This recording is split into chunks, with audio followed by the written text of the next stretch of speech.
வணக்கம் சத்தியம் சாத்தியம் நிகழ்ச்சிக்கு உங்களை வரவேற்கின்றோம். இப்தார் நோன்பு திறப்பு நிகழ்ச்சியில் கலந்து கொண்டு பேசிய முதலமைச்சர் மு க ஸ்டாலின் கடந்த 2 நாட்களுக்கு முன்பாக நடைபெற்ற நிகழ்ச்சியில் பேசிய முதலமைச்சர், இஸ்லாமிய உரிமைக்காக போராடும் நாங்கள் தான் இப்தார் நோன்பு நிகழ்ச்சியில் பங்கேற்க தகுதியானவர்கள் என குறிப்பிட்டு பேசினார். அதேபோன்று பாஜக அரசு இஸ்லாமிற்கு எதிராக செயல்பட்டு கொண்டிருப்பதாகவும் பாஜகனுடைய சதி திட்டத்தை திமுக ஒருபோதும் அனுமதிக்காது என்ற விளக்கத்தையும் குறிப்பிட்டு அவர் பேசியிருந்தார். அதைத் தொடர்ந்து மற்றொரு இப்தார் நோன்பு திறப்பு நிகழ்ச்சியில் கலந்து கொண்டு பேசிய தமிழக பாஜக தலைவர் அண்ணாமலை, இஸ்லாமியர்களுக்கு பாஜக செய்த அளவுக்கு திமுக செய்யவில்லை என்றும், ஆனால் சிறுபான்மையினர் ஆதரவாளராக தன்னை முதலமைச்சர் மு க ஸ்டாலின் காட்டிக் கொள்கிறார் என்று குறிப்பிட்டு பேசியிருக்கிறார். அதே போன்று தன்னால் ஆதாரத்தோடு குறிப்பிட முடியும், இஸ்லாமியர்களுக்காக பாஜக செய்தது என்னென்ன என்று ஆதாரத்தோடு குறிப்பிட முடியும் என்றும், இந்தியாவில் கடந்த 11 ஆண்டுகளில் இஸ்லாமியர்களுக்கு எதிராக ஏதாவது நடந்துள்ளதா என்ற கேள்வியும் அவர் முன்வைத்திருக்கிறார். இப்படியாக திமுக பாஜக இப்தார் நோன்பு திறப்பு நிகழ்ச்சியில் பரஸ்பர குற்றச்சாட்டு அரசியலா ஆதாரமா என்ற தலைப்பின் கீழ் தான் பேச இருக்கின்றோம். இதை பற்றி விவாதிக்க நம்முடன் 4 சிறப்பு விருந்தினர்கள் இணைகிறார்கள். முதலாவதாக திரு ராஜா தமிழ்மாறன் திமுகவிலிருந்து, திரு தூத்துக்குடி செல்வம் பாஜகவிலிருந்து, திரு இதயத்துல்லா காங்கிரஸிலிருந்து, திரு நந்தகுமார் அரசியல் விமர்சகர். 4 பேரும் நிகழ்ச்சியில் வரவேற்கின்றோம். ராஜா தமிழ்மாறன் சார், இப்போ இப்தார் நோன்பு திறப்பு நிகழ்ச்சியில் அந்த நிகழ்வு பற்றி பேசுறதை விட அரசியல் பேச்சு அப்படிங்கிறத இப்போ அதிகமாக இருக்கு. முதலமைச்சர் மு க ஸ்டாலின் பாஜகவை தாக்கி பல விஷயங்கள் பேசியிருந்தார். அதை தொடர்ந்து அண்ணாமலை பேசும்போது இஸ்லாமியர்களுக்கு பாஜக செய்த அளவுக்கு திமுக செயல் அப்படின்னு குறிப்பிட்டு சொல்லியிருக்காரு. கடந்த 11 ஆண்டு கால இந்தியாவில் பார்த்தோம்னா இஸ்லாமியர்களுக்கு எதிராக ஏதாவது நடந்திருக்கிறதா அப்படிங்கிற கேள்வி முன் வச்சிருக்காரு. உங்களுடைய பதில் என்ன அதுக்கு? முதல்ல வரலாறு தெளிவாக தெரிஞ்சுக்கணும். ஒரு முக்கியமான பதிவோடு இதை நான் ஆரம்பிக்க விரும்புகிறேன். 7ஆம் நூற்றாண்டில் இஸ்லாம் தோற்றுவிக்கப்பட்டதுக்கு முன்னரே கிட்டத்தட்ட கிமு 4ஆம் நூற்றாண்டிலிருந்தே வர்த்தக தொடர்போடு நாம் கிழக்கு நாடுகளோடு தொடர்போடு நாம் இருந்திருக்கிறோம். வர்த்தக ரீதியாக தொடர்பில் இருந்திருக்கிறோம். இஸ்லாம் தோற்றுவிக்கப்பட்டதுக்கு முன்னரே அங்கே இருக்கக்கூடிய மக்கள் இங்கே தமிழ்நாட்டில் குடிபெயர்ந்து இருக்கக்கூடியவர்கள் இருக்கிறார்கள். அது என்ன சொல்லணும்னு சொன்னால், அப்போதைய தமிழ்நாடுங்கிறது கேரளா, நம்மளுடைய தமிழ்நாடு, தென் கர்நாடகம், ஆந்திரா வரைக்கும் இருந்தக்கூடிய பகுதி. எந்த சூழ்நிலையிலும் நமக்கும் அவங்களுக்கு எந்த பிரச்சனையும் இருந்ததில்லை. இன ரீதியாக மத ரீதியாக எந்த பிரிவினை எந்த விதத்திலும் நமக்கும் அவர்களுக்கும் வேறுபாடுகளோ கருத்து வேறுபாடுகளோ மோதல்களோ தமிழ்நாட்டில் நடந்த வரலாறு கிட்டத்தட்ட 2000 வருடமாகவே இல்லை. அந்த 700 அவர்கள் துவங்கிய போது கூட முதலில் சேரமான் அங்கே எப்பொழுது இஸ்லாம் தோற்றுவிக்கப்பட்டதோ அதே காலகட்டத்தில் சேரமான் மன்னன் அவர்கள் இங்கே இஸ்லாமுக்காக அதை பரப்புவதற்காகவும் சரி, அதனுடைய மீது நம்பிக்கை கொண்டிருந்தவராக ஒரு மசூதியை எழுப்பியிருக்கிறார். அது கேரளாவில் இன்றைக்கும் வழிபாட்டு தலமாக இருக்குது. தமிழ்நாட்டில் இன்றைக்கும் கேரளாவில் இன்றைக்கி ஐயப்பன் கோயிலில் போனீங்க சொன்னால் வாபர் தலம் இன்றைக்கும் இருக்குது. இப்படி ஒரு இணக்கமாக இருக்கக்கூடிய நிலம் தான் இந்த தமிழ்நாடு. வடநாட்டுக்கும் வடநாட்டில் இருக்கக்கூடிய முஸ்லீம் பார்வைக்கும் வடநாட்டில் இருக்கக்கூடிய அந்த வகையான இந்துக்கள்னு சொல்லக்கூடிய வகையில் இருக்கக்கூடியவர்களுக்கும் தமிழர்களுக்கு இஸ்லாமுக்கான உறவு நெருக்கமாக இருக்குது. அப்படி நீங்கள் பிரித்து இங்கே பார்க்கறதுக்கான சூழ்நிலையை தமிழ்நாட்டில் இல்லைங்கிறத ஃபஸ்ட்டு நம்ம தெளிவுபடுத்திடணும். இங்கே இருக்கக்கூடிய மக்களுக்கும் சரி, பாரதிய ஜனதாவினருக்கும் நான் தெளிவாக சொல்ல விரும்புகிறேன். நான் இங்கே அவங்க நினைக்கிற விஷயங்கள் எதுவுமே நடக்கிறதுக்கு வாய்ப்பு கிடையாது. இவர் சொன்னார், நாங்கள் செய்ததை போல் யாரும் செய்ததில்லை, நாங்கள் செய்தது போல். இவர்கள் செய்த அக்கிரமங்கள் போல் உலகத்தில் யாரும் இவர்களுக்கு செய்தது கிடையவே கிடையாது. ஒரு 2 உதாரணங்களை மட்டும் நான் சொல்கிறேன். நான் ஏன்னா வடநாட்டில் எப்படி நடந்துக்கிட்டாங்களோ அதே மனநிலை தானே பாரதிய ஜனதாவில் இங்கே இருக்கக்கூடியவருக்கும் இருக்கும். ஏன்னா இவர்களுடைய முதலாளிகள் அங்கே இருக்கக்கூடிய அமித்ஷா அவர்களும் அவர்களுடைய நம்மளுடைய பிரதமர் மோடி அவர்களும் தானே இருக்க முடியும். அப்போ அவர்களுடைய சொல்லாடலை கேட்டு நடக்கக்கூடியவர்கள், அவர்கள் வழியில் வரக்கூடியவர்கள். ஒரு வருத்தமான ஒரு பதிவை சொல்லுகிறேன். குஜராத்தில் நடந்த நிகழ்வு வாழ்க்கையில் யாருமே மறக்க முடியாது. வக்ரத்தின் எல்லை. அவர்கள் செய்த கொலை குற்றங்கள், அந்த 2000 பேர் கொண்ட போது ஒரே ஒரு உதாரணத்தோடு சொல்கிறேன். அந்த பில்கிஸ் பானு அவர்கள் பாலியல் வன்கொடுமை செய்யப்படுகின்ற பொழுது 5 மாத கர்ப்பிணியாக இருந்தார்கள். அவருடைய 3 வயது குழந்தையை தரையில் அடித்து கொன்றார்கள். அவருடைய உறவினர்கள் 14 பேரை கொண்டிருக்கிறார்கள். அவங்கள சிறையில் அடைச்ச பிறகு 75ஆம் சுதந்திர தினத்தன்று மிகவும் நல்லவர்கள் அந்த கொடியவர்களை விடுதலை பண்ணினாங்க. பார்த்தீங்களா? இதை விட வேற ஒரு அக்கிரமமான விஷயத்தை பாரதிய ஜனதா தன்னுடைய வாழ்நாளில் செஞ்சிருக்கவே முடியாது. இது ஒரு உதாரணம். ஒரு குடும்பத்தை, ஒரு பெண்ணை பாரதிய ஜனதா எப்படி நடத்தியிருக்கு அப்படின்னு சொல்றதுக்கு. அப்படிப்பட்ட ஒரு வக்கரமான புத்தி உள்ளவர்களுடைய கட்சி தான் இவங்க வச்சிருக்காங்க. அதனுடைய தொடர்ச்சி எங்க கொண்டு வந்து நிறுத்துறாங்க நீங்க பாத்துக்கோங்க. திருப்பரங்குன்றத்தில் இவங்க செஞ்ச நிகழ்வுகளும் மிகவும் வன்மையாக கண்டிக்கப்பட வேண்டியது. இங்கே இணக்கமாக இருக்கிற சூழ்நிலை இதுபோல வகுப்புவாதத்தையும் பிரிவினையையும் மத ரீதியாக பிரிவினையும் பேசுகின்ற பழக்குகின்ற பிரச்சனைகளை உருவாக்குகின்ற பாரதிய ஜனதா கட்சியை ரெப்ரசன்ட் செய்கின்ற அதனுடைய மாநில தலைவர் அவர்களுக்கு எந்த விதத்திலும் அவர்களின் மீது அக்கறை போல் பேசுவது என்பது ஆடு நனைகிறதே என்று ஓனாய் வருத்தப்பட்ட கதையாகத்தான் இருக்கும் அப்படிங்கிறது எந்த மாற்று கருத்து இல்லை. அதே மாதிரி திராவிட முன்னேற்ற கழகம் என்றுமே அவர்களுக்கு உற்ற தோழனாக அவர்களுக்கு அரணாகத்தான் என்னைக்குமே இருந்திருக்கு. அதுக்கு ஒரு உதாரணத்தை சொல்கிறேன். நம்மளுடைய முத்தமிழறிஞர் கலைஞர் ஐயா அவர்கள் முதலமைச்சராக பொறுப்பேற்ற உடனே மிலாது நபி அவருடைய பிறந்த நாளுக்கு அந்த நாளை விடுமுறை நாளாக அறிவிச்சாங்க. அதிமுக மறுபடியும் ஆட்சி மாறின பிறகு அதை ரத்து பண்ணினாங்க. இன்னைக்கு அவங்க எல்லாம் ஒன்று சேர்ந்துருக்காங்க. அப்போ அவளோட என்ன நோக்கம் எப்படி ஒத்து போகுதுன்னு நீங்கள் பார்த்துக்கோங்க. மிலாது நபிங்கிறது மிகப்பெரிய ஒரு கொண்டாடப்பட வேண்டிய நாளாக அவர்கள் வைத்திருக்கிறார்கள்.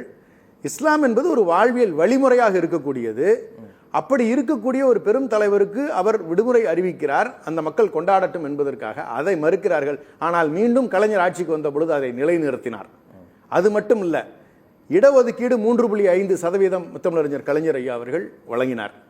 இதுபோல பட்டியலிட்டம்னு சொன்னா எண்ணற்ற விஷயங்களை திராவிட முன்னேற்ற கழகம் தொடர்ந்து அவர்களுக்கு அரணாக இருந்து செய்து கொண்டிருக்கிறது. 25 ஆண்டுகளுக்கு மேலாக சிறையில் இருக்கக்கூடிய இஸ்லாமிய கைதிகளை விடுவிப்போம் அப்படின்னு சொன்னாங்க. ஆனா இப்போ வரைக்கும் அது நிறைவேற்றலைங்கிற கேள்வி முன்வைக்கிறாங்க இல்லையா? யாரு? அண்ணாமலை கேட்கிறாரா? அது வழக்கின் தன்மையை பொறுத்தது. எல்லா வழக்கும் ஒரே வழக்காயிடுமா? வழக்கினோட தன்மை இருக்கு, விடுவிக்கப்பட வேண்டியது கோர்ட்டுன்னு ஒன்று இருக்கு, வழக்கினுடைய தன்மையை பொறுத்து இருக்கு இல்லையா? எல்லாம் இந்த வழக்கம் அந்த வழக்கம் ஒரே வழக்காகுமா? நீங்க பில்கிஸ் பானுவை நீங்க 75வது ஆண்டு நீங்க சுதந்திர தினத்தன்று அந்த அதே எக்ஸ்பீரியன்ஸ்ல செய்ய சொல்றீங்களா? அப்ப இது நிதானமாக கவனமாக கையாளப்பட வேண்டிய ஒரு விஷயம். அப்ப அது பொறுத்து தான் முடிவெடுக்க முடியும். அது கோரிக்கை அடிப்படையில் அதனுடைய தன்மை அடிப்படையில் முடிவெடுக்கப்படுமே ஒழிய 19 ஒரு விஷயத்தை நம்ம செஞ்சிட முடியாது. அதே போன்ற குற்றச்சாட்டுகளுக்கு ஆளாகிவிடக் கூடாது இல்லையா? அதனால அதை பொறுத்த வரைக்கும் அரசு கவனமாக கையாண்டு கொண்டிருக்கிறது. அந்த ஒரு விஷயத்தை வச்சு மட்டும் நீங்க சொல்லிட முடியாது. அது இல்லாம எண்ணற்ற திட்டங்கள் நம்ம அறிவிச்சிருக்கோம். இப்ப ஹஜ்ஜுக்கு போறதுக்கு நம்ம எவ்வளவு திட்டங்கள் அறிவிச்சிருக்கோம். இப்ப ஹஜ்ஜுக்கு நமக்கு இங்க சென்னையில நமக்கு ஒரு தங்குறதுக்கான இடத்தை அறிவிச்சிருக்காங்க நம்முடைய முதலமைச்சர் அவர்கள். இப்ப அறிவிப்புகள் 2 அறிவிப்புகளை மட்டும் சொல்றேன். இந்த ஆண்டு நிர்வாகத்திற்காக 80 லட்சம் மானியம் வழங்கப்பட்டிருக்கிறது, அவர்களுடைய ஹஜ் இல்ல பராமரிப்புக்காக மட்டுமே. அதே மாதிரி எந்த ஒரு மாநில அரசும் செய்யாத ஒரு சில விஷயங்களை பட்டியலிட நான் விரும்புகிறேன். இப்போ இந்த அடிப்படையில் இந்தியாவில் 11 ஆண்டு காலத்தில் இஸ்லாமியர்களுக்கு எதிராக இதை நடந்திருக்கு சொல்ல முடியுமான்னு அண்ணாமலை கேட்கிறாரு நினைக்கிறீங்க? தமிழ்நாட்டிலையா? அது இந்தியாவில் ஓவராலா எங்க? இந்தியாவில் கடந்த 11 ஆண்டுகள் யூபியில் நீங்க லிஸ்ட் பண்ணட்டுமா? எத்தனை வீட்டை நீங்க இடிச்சு தள்ளி இருக்கீங்க? பட்டியலிட முடியுமான்னு கேட்கிறேன் நான். நீங்க எத்தனை பசு பாதுகாப்புங்கிற பேர்ல எத்தனை இஸ்லாமியர்கள் அடிச்சு கொண்டிருக்கீங்க? 100 பேருக்கு மேல இறந்திருக்காங்க.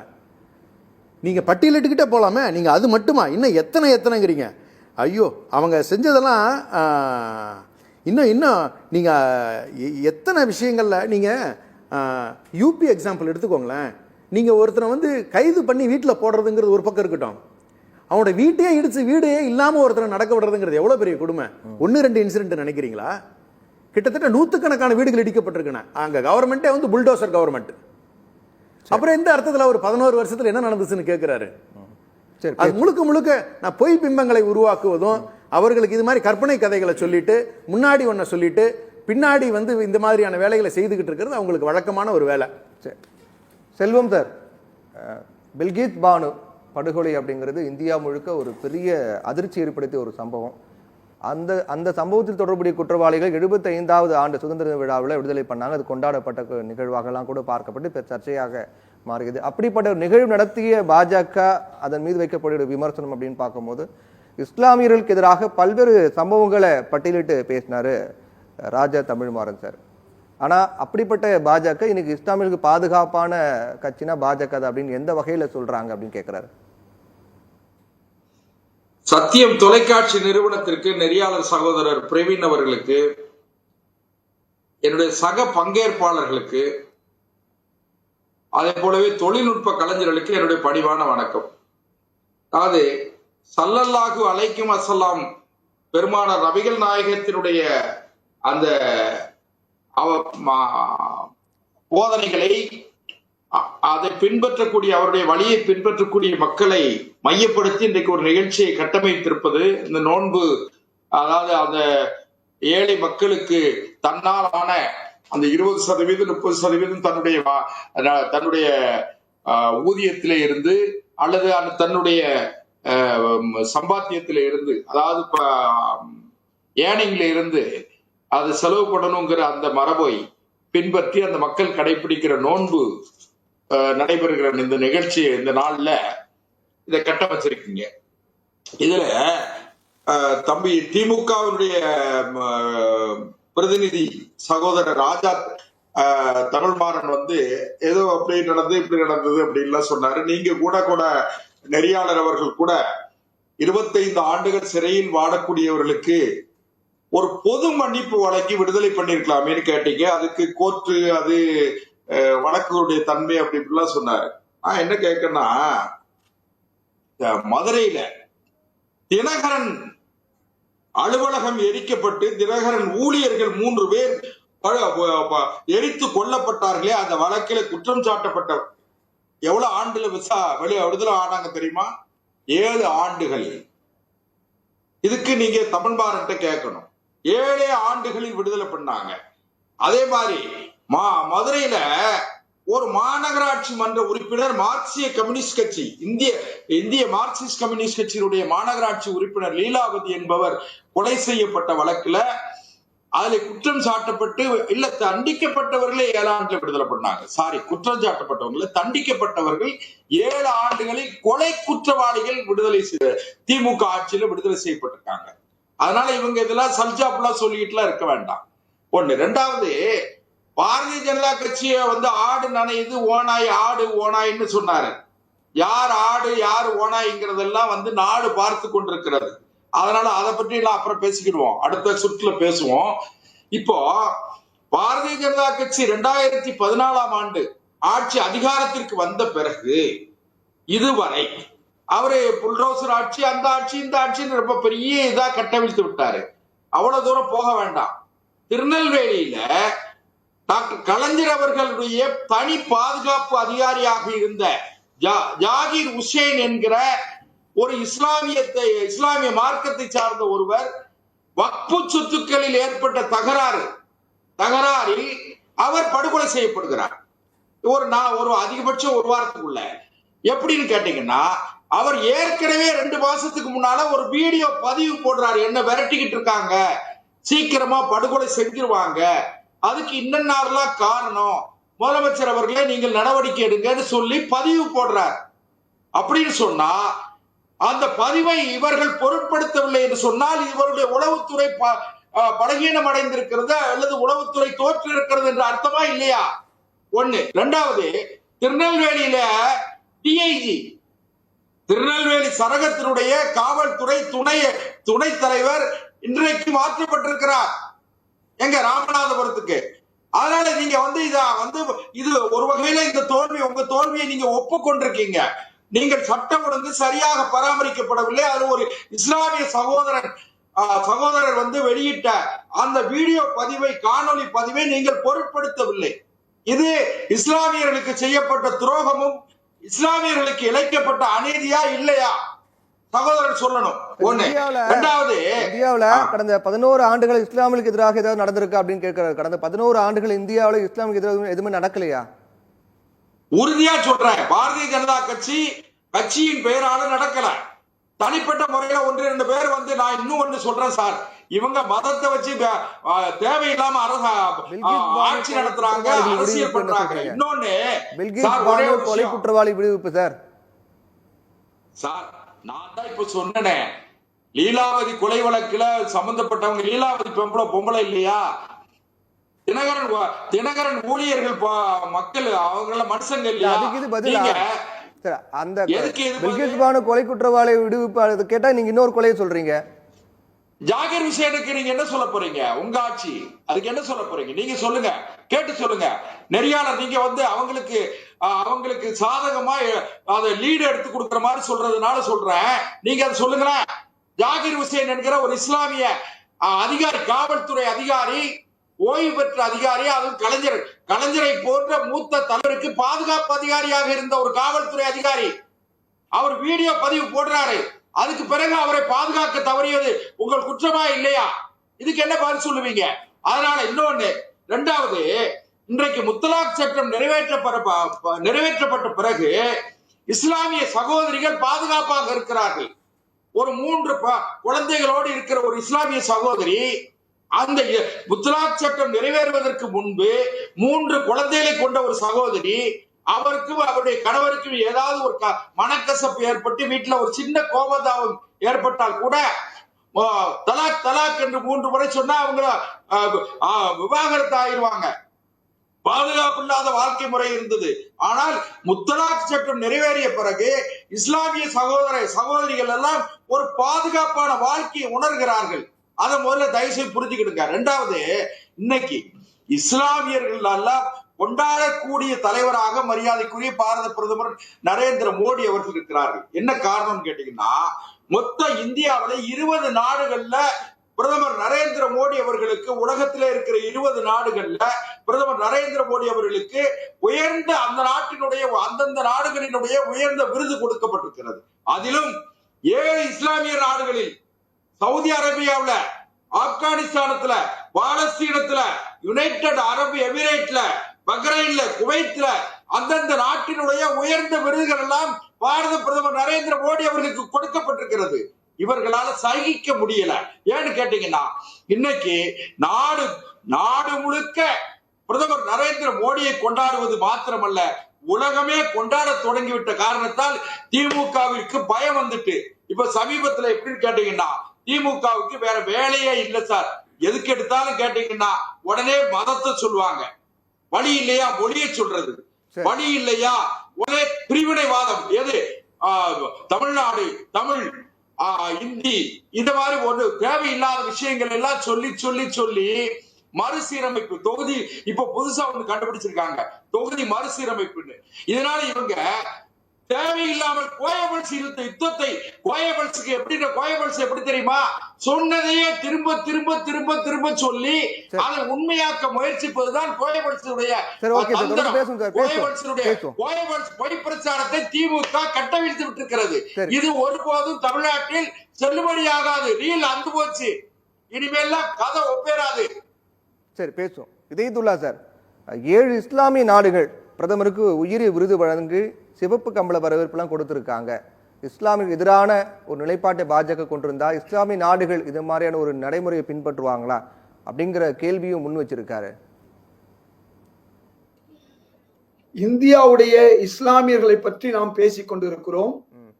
குறிப்பாக தமிழ்நாட்டு இஸ்லாமியர்களுக்கு என்னென்ன அதிமுகவும் திமுகவும் செய்தது என்று பேசிக் கொண்டிருக்கக்கூடிய இந்த சூழலில ஒரு வரலாற்று சுருக்கத்தை நான் சொன்னால்தான் சத்தியம் தொலைக்காட்சி நேயர்களுக்கு பல உண்மைகள் புரியும்.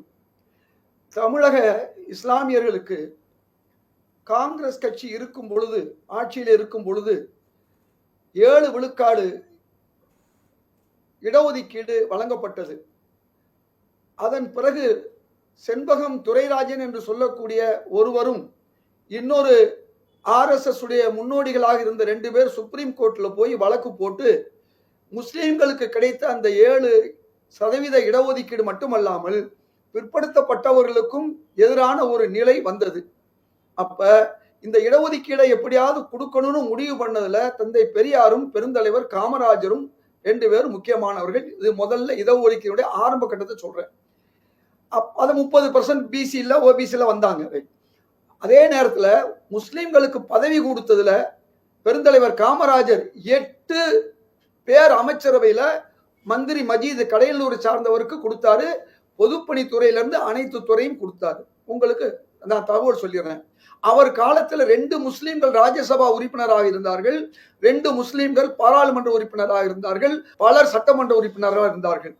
தலைவர் மூப்பனார் இருக்கும் பொழுது கூட 2 பேர் பாராளுமன்ற உறுப்பினர், ஒன்று வேலூர் அக்பர் பாஷா, இன்னொன்று மயிலாடுதுறையில மொஹிதீன்கிறவர் இருந்தார், ஃபக்கீர் மொஹிதீன். எதுக்கு சொல்ல வரேன்னா, அந்த காலகட்டத்தில் 4 முஸ்லிம்களுக்கு காமராஜர் காலத்துல இது சட்டமன்ற உறுப்பினராக இருந்தார்கள். இதுதான் முந்தைய வரலாறு.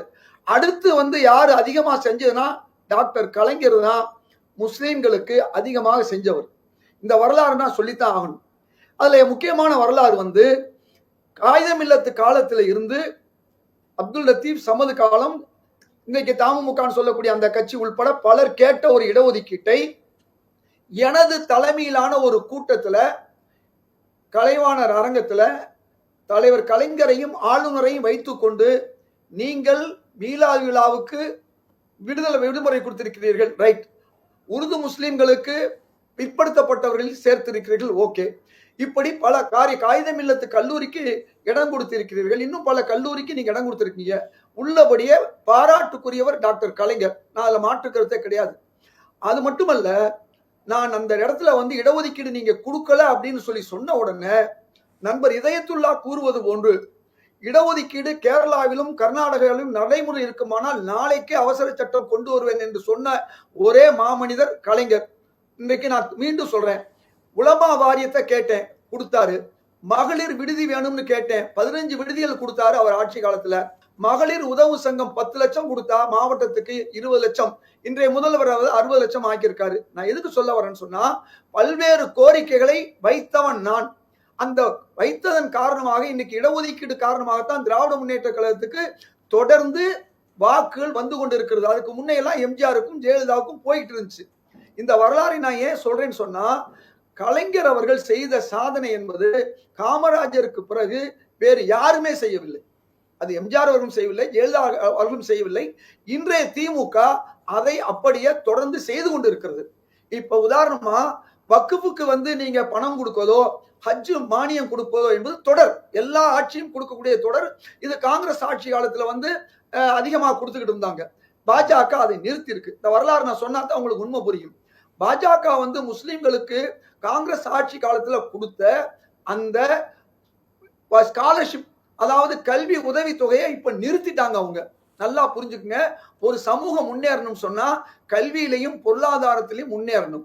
அப்ப கல்வியிலையும் பொருளாதாரத்தில முன்னேற வேண்டிய ஒரு சமூகம் தான் இந்தியாவுல முன்னேறும். இந்தியாவுல எல்லா சமூகமும் முன்னேறணும். அப்படி முன்னேறினா முஸ்லிம் சமூகமும் முன்னேறணும். இந்த அடிப்படையில பொருளாதார ரீதியா வங்கி கடன் மட்டுமல்லாமல் பல்வேறு வகையிலும் கடன் கொடுத்தது காங்கிரஸ் ஆட்சி. அதே மாதிரி இங்கே கலைஞர் அவர்கள் டாம்கோன்னு ஒரு அமைப்பை உருவாக்கி அந்த அமைப்பு மூலமாக 4 விழுக்காடு கடன் கொடுத்தது மட்டுமல்லாம அதன் மூலமாக கல்வி உதவி தொகையை கொடுத்தாரு. அந்த நேரத்துல பாஜக ஆளக்கூடிய கர்நாடகம் உட்பட மாநிலங்கள்ல வந்து கல்வி உதவி தொகை கொடுக்கல. ஒன்றிய அரசு காங்கிரஸ் அரசு கொடுத்தும் கூட கொடுக்கல. அப்ப நான் கலைஞருக்கு அதை எடுத்து சொன்னேன். அப்ப கலைஞர் உடனே என்ன செஞ்சாரு, பாஜக ஆளும் மாநிலங்கள் கொடுக்காத அந்த 75% பணத்தை வாங்கி தன் அரசு ஒரு 25 கொடுத்து மொத்தமா 100 விழுக்காடாக அன்றைக்கு அதிகமான பேருக்கு கல்வி உதவி தொகை கொடுப்பதற்கு காரணமாக இருந்தார். அது மட்டுமல்ல, வக்குஃபு வாரிய கல்லூரி என்ற ஒரு கல்லூரியை மதுரையில கொண்டு வந்தாரு. இப்ப நான் தொடர்ந்து இன்றைய முதல்வர்கிட்ட கேட்டுக்கிட்டு இருக்கேன், கடையநல்லூர்ல 2வது வக்குஃபு வாரிய கல்லூரி வரணும்னு கேட்டுக்கிட்டு இருக்கேன். ஹஜ் இல்லத்துக்காக கடந்த மாசம் 2 மாசத்துக்கு முன்னாடி ராஜரத்ன ஸ்டேடியத்துல போராடுனேன், கொடுத்தாரு. அது மட்டுமல்ல, தமிழ்நாடுல இருக்கக்கூடிய 30 ஆண்டுகளுக்கு மேலே இருக்கக்கூடிய சிறைவாசிகளுக்காக வேண்டி என் தலைமையில தான் ஆட்சியர் அலுவலகத்துக்கு முன்னால சர்வகட்சி கூட்டம் நடந்துச்சு. திமுகவில் இருக்கக்கூடிய கூட்டணி கட்சிகள் எல்லாமே வந்து கலந்து கொண்டன. அதன் பிறகு பல்வேறு வகையிலும் போராடிய பிறகு அதுல ஒரு நிவாரணம் கிடைத்திருக்கு. முழு நிவாரணம் கிடைத்தது நான் சொல்ல மாட்டேன். ஆக இன்றைய ஆட்சி கலைஞருடைய ஆட்சி போன்று தொடர்ந்து அந்த மேலோட்டமான விஷயங்களை செய்து கொண்டிருக்கிறார்கள். ஆனால் இன்னும் செய்ய வேண்டிய ஒரு சில விஷயங்கள் இருக்குது. 2வது வக்குஃபு வாரிய கல்லூரியை கொண்டு நான் தொடர்ந்து அமைச்சர்களை சந்திச்சு பேசிக்கிட்டு இருக்கேன். எப்படி ஹஜ் இல்லம் வரணும்னு கடந்த 2 வருஷமா தொடர்ந்து பெரிய முயற்சி எடுத்தனும் செய்கிறேன். ஆனா இந்த ஹஜ் இல்லம் வந்ததுக்கு நான் முதல்வரை பாராட்டுகிறேன். ஆனால் கடந்த 4 ஆண்டுகளாக இன்னும் பல காரியங்கள் செய்ய வேண்டி இருக்கிறது என்பதை சொல்லிக்கொண்டே இருக்கிறேன். என்னன்னு சொன்னா, தலைவர் கலைஞர் இருக்கும்போது ஆசிரியர்களுக்காக 11,000 பேருக்கு, அதாவது சிறுபான்மை ஆசிரியர்களுக்கு கொடுத்தாரு. அது அதிமுக ஆட்சி கொடுக்கல. அதை மீண்டும் வந்து கொடுக்கணும்னு நான் முதல்வர்கிட்ட கேட்டுக்கிட்டு இருக்கேன். ஆக இப்படி பல்வேறு வகையில பார்க்கும்பொழுது இன்றைய திமுக ஆட்சி கலைஞர் ஆட்சி என்னென்ன செஞ்சுச்சோ அதை தொடர்ந்து செஞ்சுக்கிட்டு வருது. மகளிர் உதவு சங்கத்துல 10 லட்சம் ரூபாய்க்கு 20 லட்சம் ரூபாய்க்கு ஒரு மாவட்டம் கொடுத்தத திராவிட முன்னேற்ற கழகத்துடைய தலைவர் கலைஞர் நம்முடைய முதல்வர் அவர்கள் அது 2 ஸ்கீமா ஆக்கியிருக்காரு. அது பாராட்டுக்குரியது. இன்னும் அவர் செய்ய வேண்டியது நிறைய இருக்குது. ஆக ஒட்டுமொத்தமாக நம்ம பார்க்கும் பொழுது இன்று பாஜகவுடைய நண்பர், அவர் என்னுடைய நண்பர் தான். பாஜக ஒட்டுமொத்தமாக முஸ்லிம்களுடைய விரோத போக்கை தொடர்ந்து செய்து கொண்டிருக்கிறது. அது அவங்க மேல தப்பு கிடையாது. அப்படி செஞ்சாதான் இந்தியாவில் அவர்கள் ஆட்சியை பிடிக்கும், பிற மாநிலங்கள்ல ஆட்சியை பிடிக்க முடியும் என்பதற்காகத்தான் அவர்கள் பாபர் மசூதி இடிப்புல நேரடியாக சம்பந்தப்பட்டார்கள். அப்ப இது அல்லாம இன்றைக்கு அதுக்கு அடுத்து ஒரு புதிய விஷயத்தை கையில் எடுத்திருக்காங்க. அவுரங்கசீப்புடைய சமாதிய இடிக்கணும்ன்ற ஒரு கொண்டு வந்து அடுத்த ஒரு திட்டத்தை உருவாக்கி இருக்காங்க. திரும்ப திரும்ப மசூதியை இடிப்பதை இதை செய்யலாம்ங்கிறாங்க. அது மட்டுமல்ல, முஸ்லிம்களுக்கு எதிராக உத்தரப்பிரதேசம் உட்பட பல மாநிலங்கள்ல, மத்திய பிரதேசம் உட்பட பல மாநிலங்கள்ல புல்டோசர் கலாச்சாரம் மூலமாக பாதிக்கப்படுவது முஸ்லிம்களுடைய வீடுகள், முஸ்லிம்களுடைய சொத்துகள். முஸ்லிம்களுடைய சொத்துக்களை வந்து அழிக்கணுங்கிற ஒரே ஒரு விஷயத்துல அவங்க தெளிவா இருக்காங்க. ஆக நீங்க எந்த வகையில் பார்த்தாலும் ஒரு 5 விழுக்காடு கூட அவர்கள் செய்யவில்லை. இந்த முத்தலாக் விஷயம் கூட ஒரு பெரிய விஷயமே கிடையாது. அதனால எந்த பெரிய மாறுதலும் வரல. அதனால எந்த முஸ்லிம்கள் பாதிக்கப்படல. அவர்கள் ஏதோ வந்து முஸ்லிம்கள் வாக்குகளை வாங்குறதுக்காண்டி மேலோட்டமா சில காரியங்களை செய்கிறார்கள். இன்னைக்கு அவுரங்கசீப் என்ற மன்னர் 50 ஆண்டுகள் அகண்ட இந்தியாவை ஆண்டவர், 20 ஆண்டுகள் ஆளுநராக இருந்த. எதுக்கு சொல்லி முடிச்சுக்கிறேன். அவர் வந்து காலத்துல சிவாஜியை வந்து சிவாஜிக்கு மரியாதை கொடுத்தாரு, அவர் மகனுக்கு மரியாதை கொடுத்தாரு. இன்னைக்கு வரலாற்றை திரித்து உருவாக்கி இருக்கிறாங்க. இந்த வரலாற்று திரிவு என்பதன் மூலமாக 50 ஆண்டுகள் அகந்த இந்தியா ஆண்டது மட்டுமல்ல, பொருளாதார ரீதியாக உலகத்திலேயே அவர் ஆட்சி காலத்துல 24% ஜிடிபின்னு வெள்ளைய அறிஞர்கள் சொல்றாங்க. எதுக்கு சொல்ல வரேன்னு சொன்னா, இன்னைக்கு பாஜக புதிதாக ஒரு பாபர் மசூதி பிரச்சனை போன்ற ஒரு பிரச்சனையை அவுரங்கசீப் மூலமா கொண்டு வந்திருக்கிறது. ஆக பாஜக என்னைக்குமே முஸ்லிம்களுக்காக ஒரு துரும்பை கூட தூக்கி போட்டதில்லை. அவர்கள் எதையும் செய்யவில்லை. ஆனால் இன்றைய தமிழக அரசு, திமுக அரசு அதிமுகவை விட அதிகம் செய்திருக்கிற உண்மையும் நான் சொல்லித்தான் ஆகணும். இன்னும் அவர்கள் செய்ய வேண்டும். இன்றைய முதல்வர், என் நண்பர் அவர்கள் டாக்டர் கலைஞர் போன்று இன்னும் அதிகமாக செய்ய வேண்டும் என்ற கோரிக்கையும் இந்த நேரத்தில் வைக்கிறேன். சரி, ஓகே. நந்தகுமார் சார், இப்போ முதலமைச்சர் பேசும்போது நிறைய விஷயங்களை பட்டியலிடுறார். மிலாட் நபிக்கு அரசு விடுமுறை கொடுத்தது, சிறுபான்மை நல ஆணையம் தொடங்கப்பட்டது, இஸ்லாமியர்கள், உருது பேசக்கூடிய இஸ்லாமியர்களை பிற்படுத்தப்பட்ட பட்டியலில் சேர்த்தது அப்படின்னு பல விஷயங்கள், பல திட்டங்களை திமுக கொண்டு வந்த திட்டங்கள்லாம் பட்டியலிடுறாரு. ஆனால் அதே சமயத்தில் பாஜக அப்படின்னு பார்க்கும்போது இஸ்லாமியருக்கு எதிராக பல்வேறு சம்பவங்கள் குறிப்பிட்டும் பேசப்படுது. அப்போது வெறும் அரசியலுக்காக குற்றச்சாட்டு அண்ணாமலை முன்வைக்கிறார் அப்படின்னு நம்ம எடுத்துக்கலாமா இதை? இல்லை, இப்போ நம்ம இது வந்து இஃப்தார் நோன்புங்கிறதே அதனுடைய குறிக்கோள் என்ன, அந்த நோன்பு துறக்கிறதுனுடைய நோக்கம் என்ன, நோன்பு இருக்கிறதுனுடைய நோக்கம் என்ன, அப்போ அன்னைக்கு நோன்பு திறக்கும் போது அந்த மக்களினுடைய மனநிலை என்ன, அது நாமளே வந்து பரிசோதிச்சுக்கிறது. நம்ம இந்த அளவுக்கு வந்து ஒரு விரதம் இருந்து விரதம் முடிக்கும் போது எந்த அளவுக்கு வந்து மக்கள் கஷ்டப்படுவாங்க, துயரப்படுவாங்க, இல்லாதவங்க எவ்வளோ சிரமப்படுவாங்கலாம் பார்த்து நாமே வந்து சுய பரிசோதனை செஞ்சுக்கிட்டு நல்லபடியாக வாழ வச்சுட்டு இருக்கக்கூடிய இறைவனுக்கு நன்றி செலுத்தி இன்னும் நம்ம வந்து நல்லதை வந்து மேலும் மேலும் செய்யணுங்கிறதுக்காகத்தான் வந்து இந்த நோன்பே. சரி, அப்போ அந்த மாதிரி ஒரு நோன்பு இருக்கிற இடத்துல போயிட்டு அது ரெண்டு பக்கமுமே, இன்னைக்கு திமுக நடந்த நோன்பா இருந்தாலும் சரி, இல்லை பாரதிய ஜனதா நடத்தின நோன்பு முறிவு செய்தியாக இருந்தாலும் சரி, ரெண்டு பக்கமுமே அது வந்து ஒரு அரசியல் மேடையாக தான் ஆக்கப்பட்டிருக்கு. சரி, அப்போ இந்த இடத்துல வந்து ஆதாரமாக அரசியலாங்கன்னு பார்க்கும்போது அரசியல் தான் வந்து ரொம்ப அதிகமாக இருக்கு. காரணம் என்னன்னு கேட்டீங்கன்னாக்கா, இன்னைக்கு ஒரு சிறுபான்மையர் பெரும்பான்மையினர் அப்படின்னு சொல்லிட்டு இன்னைக்கு இருக்கக்கூடிய மைனாரிட்டியும் மெஜாரிட்டியும் வந்து அரசியலுக்கு தான் பயன்படுத்துறாங்க. ஒரு பக்கம் மைனாரிட்டி அப்பீஸ்மெண்ட் பாலிடிக்ஸ் நடக்குது, இன்னொரு பக்கம் மெஜாரிட்டி அப்பீஸ்மெண்ட் பாலிடிக்ஸ் நடக்குது. அப்போ இவங்கள மக்களை பூராமே அரசியல் கட்சிகள் எப்படி பார்க்குதுன்னா வாக்கு வங்கியா தான் பார்க்குறாங்க. அவங்க வந்து ஒரு நாட்டினுடைய குடிமக்களாவோ இல்லை அவங்க வந்து நம்ம சமூகத்துக்கு பங்களிக்க வேண்டிய ஒரு பொதுமக்களாவே பார்க்காம எந்த இடத்துல ஒரு வாய்ப்பு கிடைச்சாலும் அதுல ஒவ்வொரு அரசியல் கட்சிகளும் அவங்க வந்து ஸ்கோர் பண்ணி எப்படியாவது அதுல இருந்து சில வாக்கு வங்கிகளை நம்ம எடுக்கலாமா அப்படிங்கிற முயற்சி தான் நடக்குது. இப்ப கூட இதயத்துல்லா அவர்கள் வந்து சொன்னாரு, காமராஜர் ஆட்சியில வந்து எத்தனை அமைச்சரவையில் எத்தனை முஸ்லிம்களுக்கு வந்து பதவி கொடுத்திருந்தாங்கன்னு.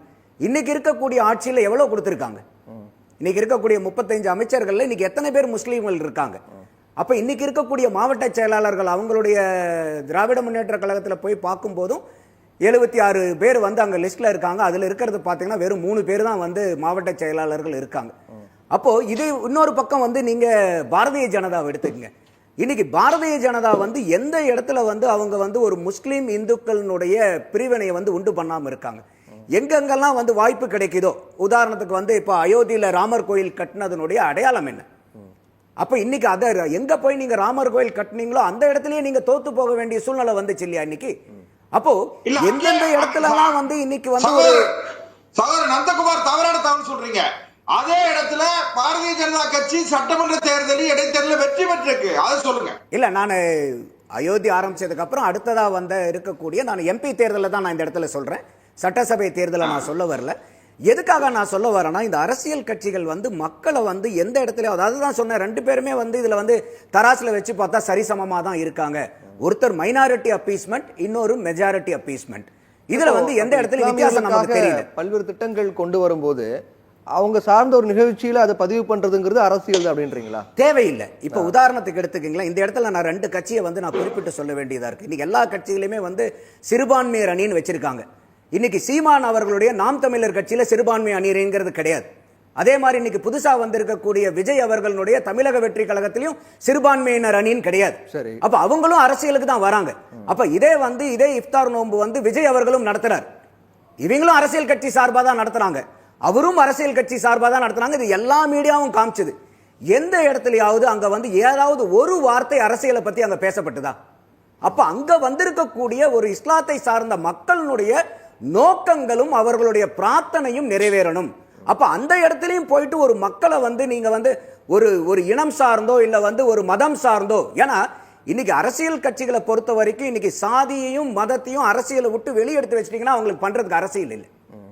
அப்போ எங்கெங்கெல்லாம் வாய்ப்பு கிடைக்குதோ அந்த இடத்துல எல்லாம் இந்த மாதிரி வந்து ஒரு மக்களை வந்து பிளவுபடுத்தி ஒரு ஓட் பர்சன்டேஜா மட்டும் பார்க்கிற கலாச்சாரம் வந்து இன்னைக்கு ரொம்ப அதிகமாயிட்டு வருது. இது ரொம்பவே வருந்தத்தக்கது. இது வந்து செய்யக்கூடிய அதாவது மைனாரிட்டி அப்பீஸ்மெண்ட் பண்றதும் தப்பு தான், மெஜாரிட்டி அப்பீஸ்மெண்ட் பண்றதும் தப்பு தான். மக்கள் நல திட்டங்களை சொல்லுங்க. இப்ப இதே வந்து ஒரு தேர்தல் வாக்குறுதியில வந்து 25 ஆண்டு காலமா இருக்கக்கூடிய முஸ்லிம் நண்பர்களை வந்து சிறை கைதிகளை விடுதலை செய்வோன்றாங்க. ஏன் அந்த மாதிரி வந்து 25 ஆண்டு காலம் முடிந்த முஸ்லிம் கைதிகள் ஏன் சொல்லணும்? அப்ப கைதிகள்ல கூட ஒரு மதத்தை பிரிச்சு பார்க்கணுமா? அப்ப அந்த மாதிரி ஒரு 25 வருடங்கள் குற்றம் செஞ்சனால தண்டனை அனுபவிச்சுட்டு இருக்கக்கூடிய எல்லாத்தையும் விடுதலை சொல்லியிருப்போம்னு தானே நம்ம சொல்லணும். அப்ப அந்த இடத்துலயும் ஒரு வாக்கு வங்கியா? அப்போ இதையெல்லாம் வந்து நம்ம கட்டாயமா நம்ம வந்து தவிர்க்கணும். இன்னொன்னு சிஏஏன்னு ஒன்று வந்துச்சு. அப்ப சிஏஏ வரும்போது ஷாகின்பாக்ல ஒரு பெரிய போராட்டம் நடந்துச்சு. டிசம்பர் 15ஆம் தேதி அங்க ஆரம்பிக்கிறாங்க. தமிழ்நாட்டில் அதே மாதிரி ஆரம்பிக்கிறாங்க. எத்தனை நாள் கழிச்சு? 60 நாள் கழிச்சு ஆரம்பிக்கிறாங்க. அப்ப அந்த 60 நாள் கழிச்சு ஆரம்பிக்க வேண்டிய கட்டாயம் என்ன? அடுத்தது அப்ப நடக்கும்போது பூராமே என்ன பெரிய பொருள்னா, இனிமேல் இந்திய முஸ்லிம்கள் யாரும் இந்தியாவில் வாழவே முடியாது, அவங்கள பூரா நாடு கடத்த போறாங்க, பட்டியல போட்டு அடைக்க போறாங்க, எல்லா உரிமைகளையும் புடுங்க போறாங்க, முஸ்லிம்கள் வந்து சுதந்திரமா நம்ம தமிழ்நாட்டிலேயோ இந்தியாவிலேயோ வாழவே முடியாதுங்கிற பொய் பிரச்சாரங்களை பூரா நம்ம எவ்வளவு பார்த்தோம். முஸ்லிம் நண்பர்களை வந்து எவ்வளவு பேரதிர்ச்சிக்கு உள்ளாக்குனாங்க அந்த டைம்ல. எந்த ஒரு முஸ்லிம் நண்பர்களாவது வந்து அமைதியா வாழ முடிந்தது அந்த நேரத்தில்? ஆனா இப்ப எல்லாமே முடிஞ்சு போச்சு. உங்களுக்கும் முஸ்லிம் நண்பர்கள் இருக்காங்க, எனக்கு இருக்காங்க, எல்லாத்துக்கும் இருக்காங்க. ஏதாவது ஒரு முஸ்லிம் நண்பர்களுக்கு சிஏஏனால பாதிக்கப்பட்டிருக்கா? ஏன்னா இதே சிஏஏ பத்தி முதல்வர் அவர்கள் அந்த இஃப்தார் நோன்புல பேசுறார். இதுக்கு வந்து அதிமுக வந்து வாக்களிச்சாங்க ராஜ்யசபையில, இல்லன்னா வந்து இதாயிரும். ஆனா ஒரு நிமிஷம் நான் பேசி முடிச்சிடுறேன், நான் பேசி முடிக்கிறேன், நீங்க உங்க ரவுண்ட் வரும்போது சொல்லுங்க. தமிழ்நாடுல சிஏஏவை நான் அட்மிட் பண்ணவே இல்ல. அட்மிட் பண்ணாதான் கான்சிக்வென்சஸ் என்னங்கிறது தெரியும், அதை அமல்படுத்தினாதான் தெரியும். இங்க பாதுகாப்பு திமுக இருக்கிறதுனால இவருக்கு பிரச்சனை கிடையாது. இருந்தாலும் பாதுகாப்பு மன்னிக்கணும் நீங்க சொல்றத கேட்டுக்கிட்டே இருக்க முடியாது. நாங்க தெளிவா முடிவு பேசுறோம். அப்ப நான் கேக்குறேன், இப்ப நீங்க தமிழ்நாட்டுக்கு இந்தியாவுக்கு உண்டானதான சிஏஏ? தமிழ்நாடு இந்தியால தானே இருக்கு. அப்ப அதான் கேக்குறேன். அப்ப எந்த முஸ்லிம் இன்னைக்கு இந்திய முஸ்லிம்கள் நாடு கடத்தப்பட்டிருக்காங்க? எந்த முஸ்லிம்க்கு சிஏஏனால பாதிப்பு வந்து பாதுகாப்பு பிரச்சனை இல்லாம இருக்கு? இல்ல இல்ல, நீங்க என்ன கேட்டீங்க? 2 தலைமுறை 3 தலைமுறைக்கு முன்னாடி இருக்கக்கூடிய ரெக்கார்ட் எல்லாம் நீங்க கேட்டீங்க. நீங்க அதெல்லாம் பிரச்சனையான பிறகு கம்முனு நிறுத்திட்டீங்க. ஒரே நிமிஷம், நீங்க சும்மா சொல்ல முடியாது. சார் எல்லா வேலையும் பண்ணாங்க. நீங்க முஸ்லிம்களுக்கு போராடுறீங்களா? கிடையவே கிடையாது. நீங்க 3 தலைமுறைக்கான ரெக்கார்ட் இவரு கேட்டாங்க. கேட்டது இல்லையான்னு சொல்லுங்க பார்க்கலாம். கேட்டது இல்லையான்னு சொல்லுங்க பார்க்கலாம். இவர்கள் அரசியலாக்க கூடாது யாரா இருந்தாலும். பூர்வ குடிகளான கேட்டது அவங்க. சிஏஏக்கு எவ்வளவு புரளி கலப்பப்பட்டது? புரளி கலப்பப்படல. அவங்க கைவிட்டுட்டாங்க. அதுல இருக்கக்கூடிய சட்டதிட்டங்களை எடுத்து படிச்சோம்னு சொன்னா முஸ்லிம் நண்பர்கள் அமைதியா வாழ்ற அளவுக்கு இருந்துச்சு. அப்போ சார் இன்னைக்கு நீங்க அமைதியா இருக்கிறது காரணம் ஒருத்தர கிடையாது. இவர் சொல்ற பேசுறது முழுமையா தவறு. முழுமையா அவர் பேசுறது முழுமையா தவறு. ஒரு முஸ்லிம் நண்பர்கள் ஏன்னா அவங்களுக்கு இப்ப பயம், உங்களுக்கு இருக்கு, அவங்களுக்கு இப்ப பயம், இத கை வச்சா பெரிய பிரச்சனை வரும்ங்கற பயத்துல கம்முனு இருக்காங்க. நான் அத தான் திருப்பி சொல்றேன். சட்டத்தை இவர் படிச்சிருக்காருன்னு கேளுங்க. சிஏஏ பேசுற இவரு சிஏஏ படிச்சது விளக்கம் சொல்லுங்க சார். முடிஞ்ச பிறகு சொல்லுங்க. சிஏஏ விளக்கம் சொல்லுங்க சார். சொல்லுங்க சார். எத்தனை நாட்டுல இருந்து எத்தனை தலைமுறையா இங்க இருக்கணும் சார்? சொல்லுங்க சார். நீங்க சார் நான் கேட்ட கேள்விக்கு பதில். நான் கேக்குற பதில் நீங்க பதில் சொல்லுங்க. என்ன குடியுரிமை கொடுக்கக்கூடிய சட்டம் சார். பறிக்கக்கூடிய சட்டம் அல்ல. அந்த அதுக்கு என்ன உரிமை, என்ன சட்டத்திட்டம் வகுத்தீங்க? என்ன சட்டம்? 3 தலைமுறைக்கு மேல இருக்கிற ரெக்கார்டை நாங்க ப்ரொடியூஸ் பண்ணணுமா? அங்க இருக்கக்கூடிய சிறுபான்மையினர் 3 தலைமுறைக்கான ரெக்கார்டை நீங்க கேட்கணுமா இல்லையா? இந்தியாவுக்கு வரும்போது 3 தலைமுறைக்கான இங்க குடி இருந்ததற்கான ஆதாரங்களை அவங்க கேட்டாங்களா இல்லையா? நம்ம கேக்குறது மறைக்கிறார் அவரு. நம்ம கேக்குறது இல்ல ஆதாரம் கேட்டாங்க இல்ல. இல்ல நான் கேக்குறது எல்லாம் இந்தியா பூரா கேட்டாங்கல்ல. பிரச்சனை வந்ததனால அடங்கிட்டாங்க. இவர் இப்படி எல்லாம் பேச கூடாது. என்ன கேக்குறதுக்கு மன்னிக்கணும். உண்மையை தெரிஞ்ச யாரும் கேக்குறான். நீங்க சும்மா பேசுறதெல்லாம் ரைட் கிடையாது. இந்தியாவுல குடியுரிமை இல்லாம பங்களாதேஷ், பாகிஸ்தான், ஆப்கானிஸ்தான்ல இருந்து அங்க சிறுபான்மையினர் மதமா இருந்து அங்க மத துஷ்பிரயோகக்கு ஆட்பட்டு இங்க வந்த ஆட்களுக்கு குடியுரிமை கொடுக்கக்கூடியது. எங்கயாவது இந்திய முஸ்லிம்களுக்கு குடியுரிமை பறிக்கப்படுதுன்னு ஏதாவது இருக்கா?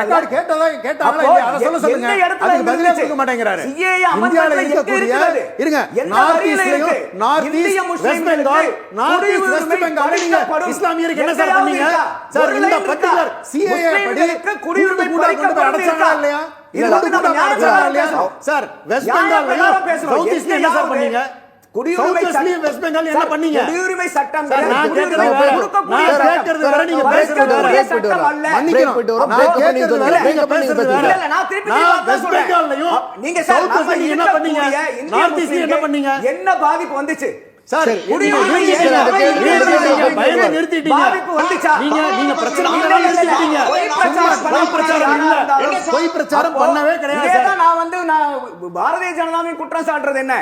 அவங்களும் வந்து பாத்தீங்கன்னா ஒவ்வொரு இடத்துலயும் போய் ஒரு அருமையா சொன்னாரே, ஒரு மாட்டுக்கறி சாப்பிடறதுனால ஒருத்தனை போய் கொல்றதா? ஏன்னா அவன் வேணுங்கிற சாப்பிடறான். அவனுக்கு நீங்க ஒரு ஆன்மீக அடிப்படையில் நீங்க சொல்றீங்களா? சொல்லுங்க. அவங்க புரிஞ்சுக்கிட்டும் புரியாம போகட்டும். அவங்க என்னைக்கு புரிஞ்சுக்கிட்டு அன்னைக்கு வேண்டாம்னு விடுறாங்களோ அதுக்காக ஒரு கையை சாப்பிடுறதுக்காக எல்லா மதத்திலும் இருக்கிறது. இல்ல அது யதார்த்தம் என்ன? ஒரு மனிதர்கள் மேல அதிகார துஷ்பிரயோகம், அதுவும் இந்த மாதிரி வந்து ஒரு மோசமான நிலைமைக்கெல்லாம் கொண்டு போய் ஒரு மக்களை வந்து ஒரு உயிர் எடுக்கிறது, அடிக்கிறது, ஒரு பொதுவெளியில போயிட்டு அசிங்கப்படுத்துறது, இதெல்லாம் வளர்ந்த ஜனநாயகத்துக்கு உண்டான இதா? இப்ப இன்னைக்கு செல்வம் அண்ணா சொன்னார்ல 7 முஸ்லீம் நாடுகள்ல இருந்து எங்களுக்கு அவார்டு கொடுத்திருக்காங்கன்னு. அப்படி இருக்கும்போது இந்த மாதிரி ஒரு சின்ன சின்ன விஷயத்துக்கெல்லாம் செய்யறது ரவுடித்தனமா இருந்தா கூட ரவுடிகள் செய்யறாங்கன்னு வச்சுக்கோங்க, அதை அரசாங்கம் கட்டுப்படுத்த வேண்டாமா? அந்த மாநில அரசாங்கம் அங்க பாரதிய ஜனதா தான் ஆளுது. அப்ப நீங்க அந்த மாதிரி செய்யக்கூடிய படுகொலையும் அவங்க கண்ட்ரோல் பண்ணணும்ல. அப்ப எல்லாத்தையும் தான் நம்ம கேள்வி கேட்கலாம். தொடர்ந்து பேசலாம். ஒரு சிறிய விளம்பர இடைவேளைக்கு பிறகு சத்தியம் சாத்தியமே தொடரும். After admitting, we are very glad that we admitted her here because my daughter, though she is not very high studious girl, we wanted her to be an all-round development, and it has worked out well. எங்களுடைய support என்னைக்கும் உங்களுக்கு உண்டு. அது எங்க குழந்தைங்க. நாங்கள் எப்பவுமே bring your children அப்படின்லாம் எந்த மெசேஜுமே நாங்கள் போடுறதில்ல.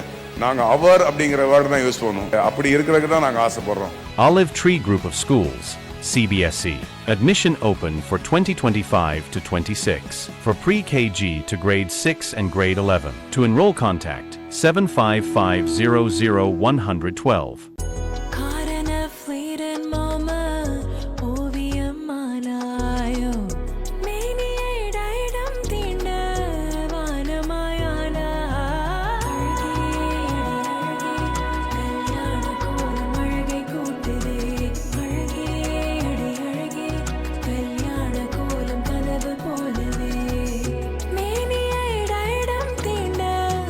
Diadem, G.N. Shetty Road, T Nagar and Nongambakam. After admitting, we are very glad that we admitted her here because my daughter, though she is not very high studious girl, we wanted her to be an all-round development, and it has worked out well.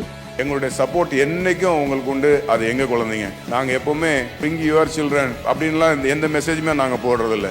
நாங்க அவர் அப்படிங்கிற word தான் use பண்ணுவோம். அப்படி இருக்கிறதுக்கு தான் நாங்க ஆசைப்படுறோம். Olive Tree Group of Schools, CBSE.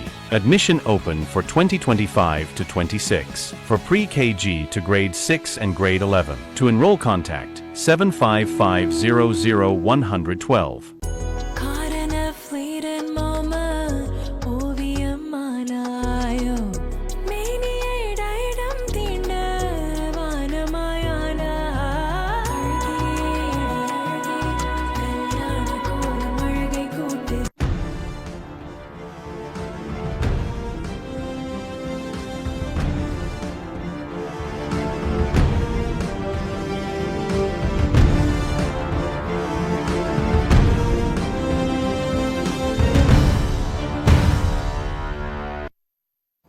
சத்தியம் சாத்தியமே தொடர்கிறது. திமுக பாஜக இப்தார் நோன்பில் பரஸ்பர குற்றச்சாட்டு அரசியல் ஆதாரமா என்ற தலைப்பின் கீழ் பேசிக் கொண்டிருக்கும். தொடர்ந்து நம்ம நிகழ்ச்சிக்குள்ள போகலாம். ராஜ தமிழ்மாறன் சார், இப்போ இல்ல இஸ்லாமியர்களுக்காக திமுக பல்வேறு விஷயங்கள் திட்டங்கள் கொண்டு வந்தாலும் கூட ஒரு நிகழ்ச்சியில இந்த மாதிரி விஷயங்களை பதிவு பண்ற அப்படிங்கிறது முழுக்க முழுக்க அரசியல் தான் அப்படின்னு சொல்றாங்க. நீங்க அரசியல் இல்லாம எங்குது இருக்கு? நீங்க எல்லா இடங்கள்லயும் முதல்ல ஒரு விஷயத்தை நம்ம தெளிவா தெரிஞ்சுக்கணும். கருத்துக்களை பதிவிடுறதுக்கான உரிமை எல்லாருக்குமே இருக்கு சார். அந்த இடத்துல ஒரு நல்ல விஷயத்தை இவ்வளவு நல்ல விஷயங்கள் செய்திருக்கோம்னு சொல்லி பதிவு பண்றதுங்கிறது என்ன பொறுத்த வரைக்கும் தப்பு இல்லை. இவங்க பண்ணுனாங்க பாத்தீங்களா, இவர் சொல்றாரு பாத்தீங்களா, விஜய் பண்ணல இவங்க பண்ணல அப்படின்னு சொல்றாங்க. அவங்களுக்கு சொல்றதுக்கு எதுவும் இல்லை, அதனால சொல்லல. வந்து போன விதத்தை நீங்க கவனிச்சிங்களா? அங்க என்ன ஸ்டார் அட்ராக்ஷனுக்கு என்ன சினிமாவுக்கு ஸ்டாருக்கு வேல்யூ கவர்றீங்க? நீங்க நோம்பு கஞ்சி திறக்கிறதுக்கு நீங்க வந்து வரும் பொழுது நீங்க அப்படி வந்து போன விதம் ஒரு சின்ன நீங்க வந்து போன விதம் அங்க இருக்கிறவங்க எல்லாம் எவ்வளவு டிஸ்டர்ப் ஆனாங்க, சம்பந்தம் இல்லாதவங்க எல்லாத்தையும் உள்ள விட்டாங்க, எவ்வளவோ பிரச்சனைகள் நடந்தது. அது எதுவுமே சகோதரருடைய கண்ணுக்கு தெரியலங்கிறது எனக்கு ஒரு பெரிய வருத்தம். இது எவ்வளவு கண்ணியமா நடந்தது. ஒரு திருமண விழாக்கு நம்ம போறோம், போகும்பொழுது மணமக்கள் நல்லா இருக்கணும்னு சொல்றோம், நல்ல விஷயங்கள் 4 விஷயங்கள் பேசிட்டு வர்றோம். அது எப்படி தப்பாகும்? அது எப்படி ஒரு பார்வைக்கு தப்பாகுதுன்னு எனக்கு புரியல. ஃபர்ஸ்ட் அது நான் தெளிவா சொல்லிடுறேன். ஆனா அதுக்கு மறுப்பு சொல்ற மாதிரி வந்து ஒன்னு சொன்னாரு பாத்தீங்களா, அந்த பிரிவினையை தூண்டுற மாதிரி நாங்க செஞ்ச மாதிரி யாருமே செய்யல அப்படின்னு சொல்லி அதர்வே நாங்க வந்து பாரதிய ஜனதா அந்த இடத்துல வந்து கிரிட்டிசைஸ் பண்ணி அந்த மீட்டிங்ல போய் பேசணுமா? பேசல. என்னென்ன நல்லது செஞ்சிருக்கோம்ங்கிறத பத்தி மட்டும்தான் நம்ம பேசணும். அந்த உரிமை எல்லாத்துக்குமே இருக்கு. அந்த இடத்துல நாங்க பிரிவினையை தூண்டுவதற்கான வேலையை செய்யல. ஆனா அப்படி ஒரு கூட்டத்தில் போய் உட்கார்ந்துக்கிட்டு அவங்க கட்சி தலைவர் செஞ்சது நிஜமாலும் வன்மையா கண்டிக்கக்கூடிய ஒரு விஷயம். ஒண்ணு. ரெண்டாவது, செல்வன் சொன்னாங்க, அதாவது அந்த கொலை இந்த கொலை அங்க நடந்துச்சுன்னு. நீங்க ஒரு விஷயம் வச்சுக்கோங்க, முன் விரோதத்தாலையும் ஒரு பிரச்சனையினாலையும் நடக்கக்கூடிய கொலைகளுக்கும் எந்த சம்பந்தமுமே இல்லாம பிறப்பால் ஒரு பெண் இஸ்லாமியரா இருக்கிறாங்க, அவங்க மீது எந்த சம்பந்தமும் இல்லாம ஒரு வன்முறையை கக்கி அந்த குடும்பத்தை கொண்டு அந்த குழந்தையை கொல்றது என்ன சமமாகுமா? ஒரு போட்டி விரோதத்துல உங்களுக்கு எனக்கு ஒரு பிரச்சனை இருக்கு, நான் உங்களை அடிச்சேன், நீங்க எங்களை அடிச்சீங்க, அதற்கான சூழ்நிலைகள் அதனுடைய கைது கொலைங்கிறது வேறு விதமா பார்க்கப்படக்கூடியது. இது வன்முறையின் உச்சம், மத பிரிவினையை தூண்டுகின்ற விஷயம். இதுவும் அதுவும் ஒன்றாகாது என்ன பொறுத்த வரைக்கும். அது அண்ணனுக்கு நான் தெளிவாக சொல்லிடுறேன். அடுத்து இன்னொரு விஷயம் முக்கியமாக சொல்கிறேன். வக்பு சொத்துக்களில் இவங்க பண்ணியிருக்கக்கூடிய அக்கிரமங்கள் கொஞ்சம் கொஞ்சம் கிடையாது. வக்பு வாரியத்தை கிட்டத்தட்ட வக்பு சொத்துக்களை இவங்க எடுக்கிறதுக்கான முயற்சிகளை முழுமையாக போயிட்டாங்க. 8% சொத்துக்கள் இந்தியாவில் இருக்கக்கூடிய சொத்துக்களில் வக்பு வாரியங்களுக்கு இருக்குது. இது இஸ்லாமியர்களுக்கான மிகப்பெரிய ஒரு பலம். இதுல பாருங்க, கிட்டத்தட்ட 90%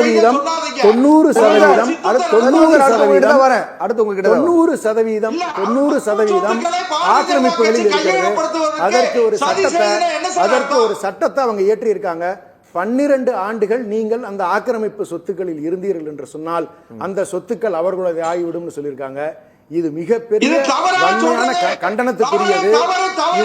ஆனா சும்மா சத்தம் போடாதீங்க, நான் கேளுங்க. நான் முதல்ல என்ன கேட்டுட்டு பேசுங்கண்ணா. ஆனா உங்க வாய்ப்பு வரும்போது பேசுங்க, நாங்க சொல்றத கேளுங்க. முதல்ல என்ன கருத்துன்னு கேளுங்க. ஒரு ஆக்ட் என்ன சொல்லுது, நீங்க வக்பு சட்டத்துல என்ன பண்ணிருக்கீங்கன்னு சொல்றேன், அதே கேட்காம சும்மா கத்துறீங்க. 12 ஆண்டுகள் வந்து ஒருத்தர் இருந்த சொல்லிடுறாங்க. ஆனா நீங்க உங்க வாய்ப்பு வரும்போது நீங்க பேசலாம். சரி சார், அடுத்து உங்ககிட்ட தான் வரேன். இப்படி அடுத்து இன்னொன்னு அண்ணன் சொன்னாங்க, தலாக் தலாக் தலாக்னு சொல்லிட்டு போயிட்டா வந்து உடனே வந்து டிவோர்ஸ் ஆயிடுச்சு அப்படிலாம் இல்லைங்க. தயவு செஞ்சு அண்ணன் இதயத்துல அண்ணன் சொல்றது கூட தயங்கி இருக்கலாம். நான் நெருங்கின இஸ்லாமிய குடும்பத்துங்களோடு பழக்கத்தில் இருக்கின்றவன்ங்கிற முறையில் நான் சொல்றேன்.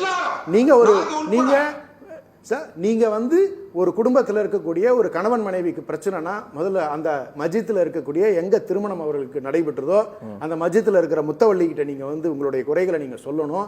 அவங்க 2 குடும்பத்தாரையும் கூப்பிட்டு வச்சு பேசுவாங்க, பொண்ணு மக்களை கூப்பிட்டு வச்சு பேசுவாங்க. 2-3 வாய்தாக்கள் கிட்டத்தட்ட கோர்ட்டில் நடக்கிற மாதிரி தான் நடக்கும். அதன் பிறகு இருவரும் ஒத்துப்போகவில்லை என்று சொன்னால் அவர்களுடைய சட்ட விதிமுறைகளின்படி ஒருவரை கட்டாயப்படுத்தி குடும்ப இணைவில் இருக்க வைக்கக்கூடாது என்பது அவர்களுக்கு எழுதப்பட்டிருக்கக்கூடிய விதிகள். அதை பின்பற்றி அந்த 2-3 கலந்தாய்வுகளுக்கு பிறகுதான் வந்து அப்படி நடக்குமே ஒழிய அண்ணன் சொன்ன மாதிரி இப்படிதான் வந்து பொதுப்படையில் பொதுவாக ஒரு பொய்யை வந்து பரப்பிட்டு இவங்க பாட்டு கிளம்பி வீட்டுக்கு போயிடுவாங்க. ஆனால் மக்கள் என்ன நினச்சிக்குவாங்க, எவ்வளோ பாவம் பார்த்தீங்களா அந்த பொண்ணு, தலாக்னு சொல்லிட்டு இவர் போயிட்டாராம், அந்த பொண்ணு டைவர்ஸ் ஆயிடுச்சா, என்ன கதை ஓடுறது, இதெல்லாம் அப்படியெல்லாம் இல்லை. அதை தயவு செஞ்சு இந்த தளத்தில் நான் பதிவு பண்ண விரும்புகிறேன். அப்படி நடக்காது, அதை அண்ணனும் உறுதிப்படுத்துவாங்க நான் நம்புகிறேன். நான் அடுத்தது இவர்கள் சொல்லுகின்ற வகையில் பெரிய பாதுகாப்புன்னு சொல்கிறாங்க.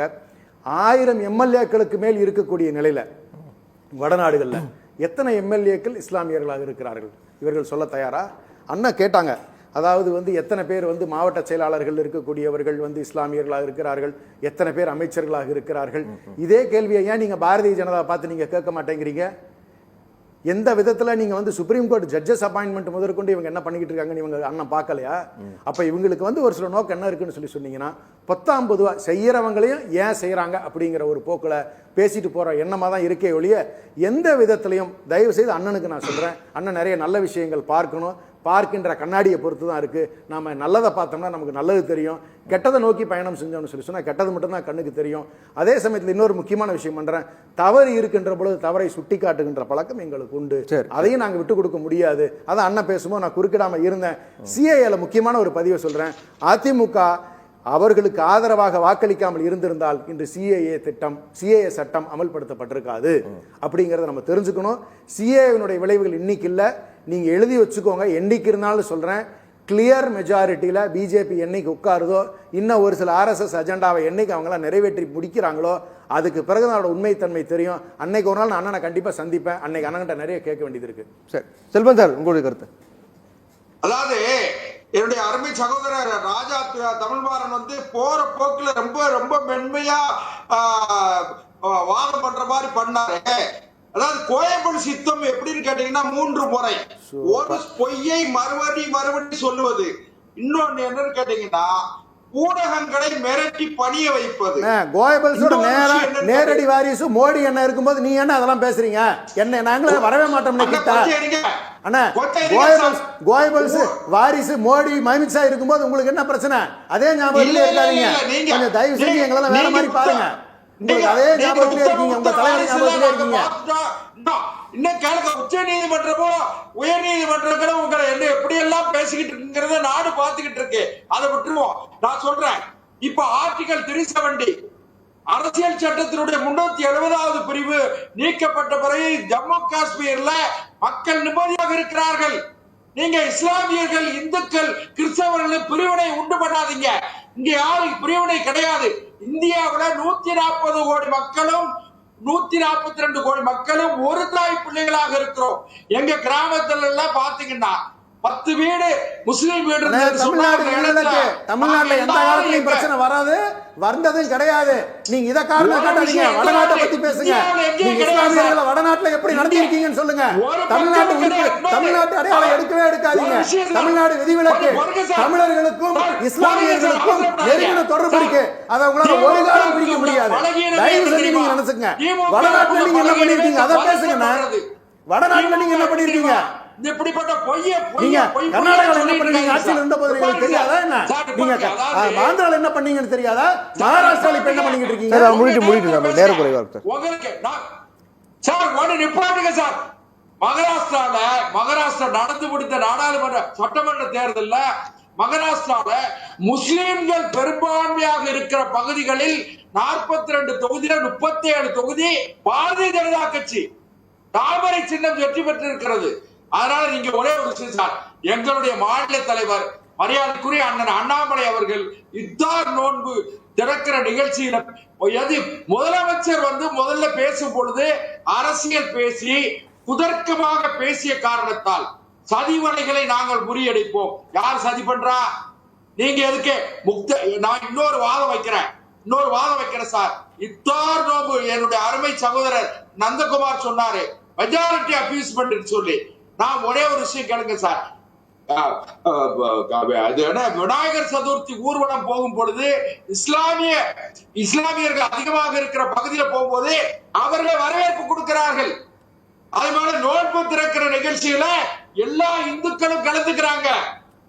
நாங்க அதே போலவே கிறிஸ்தவர்களுடைய கிறிஸ்துமஸ் பண்டிகை அன்னைக்கு எங்களுக்கு கேக் கொடுப்பாங்க, நாங்க அவங்களுக்கு கேக் கொடுப்போம். சரி, ஓகே சார். செல்வம் சார், நமக்கு நேரம் சுருக்கமா முடிங்க. தமிழ்நாட்டுல மட்டும் இல்ல, இந்தியாவுல பிரிவினைக்கு இடமில்லை. சரி சரி, ஒரே ஒரு நிமிஷம். அவங்களுக்கு எல்லாம் நேரம் கொடுத்தீங்க, தயவு செய்து. தமிழ் மாறனுக்கு நீங்க அதிக சலுகை கொடுத்தீங்க, தயவு செய்து. அதாவது எங்க 142 கோடி மக்களுக்கும் பிரதமர் நரேந்திர மோடி அவர்கள் மீது மிகுந்த நம்பிக்கை ஏற்பட்டிருக்கு. சரி, ஓகே ஓகே, சரிங்க சார், சரிங்க சார், நேரம் இல்ல சார், நேரம் இல்ல. நரேந்திர மோடி அவர்களை ஒரே செய்தியோடு முடிச்சிடாரு.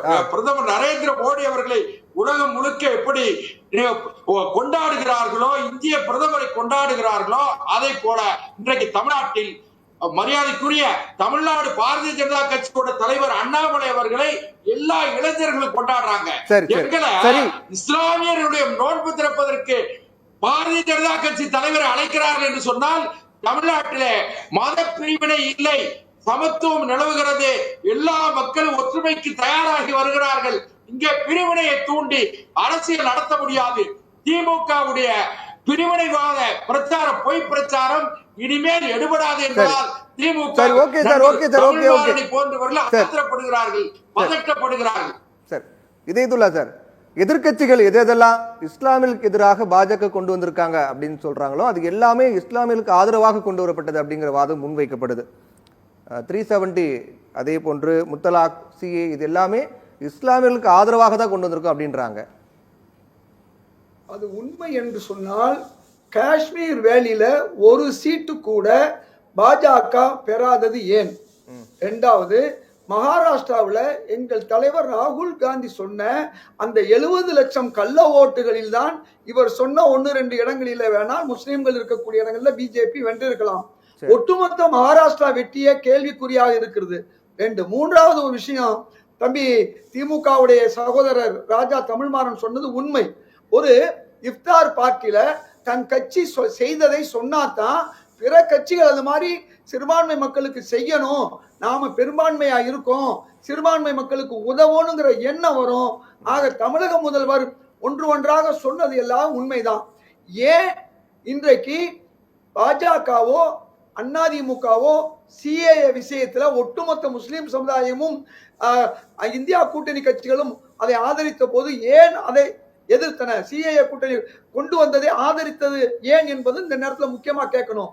இப்ப திருப்பரங்குன்றம் மறந்துட்டாரு தம்பி. என்னுடைய செல்வம் நல்லவர், நான் இல்லைன்னு சொல்ல மாட்டேன், செல்வத்துடைய கட்சி தான் மோசமான கட்சின்னு சொல்றேன். திருப்பரங்குன்றம் பிரச்சனை எப்படி உருவாச்சு?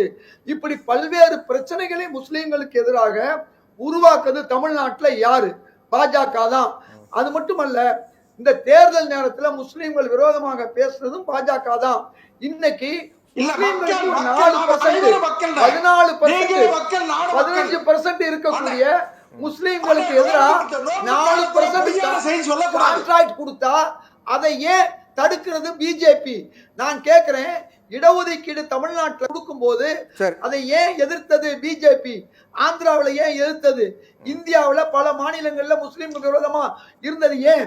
15 விழுக்காடு முஸ்லிம்களுக்கு ஒரு 4% கூட கொடுக்கிற ஒரு நல்ல மனசு வேண்டாமா பிஜேபிக்கு? இந்த கேள்வியை தான் இன்னைக்கு முஸ்லிம்கள் கேட்கிறாங்க. இந்தியா முழுது மட்டுமல்ல, தமிழ்நாட்டிலும் பிஜேபி கூட்டணியா வெற்றி பெறாது.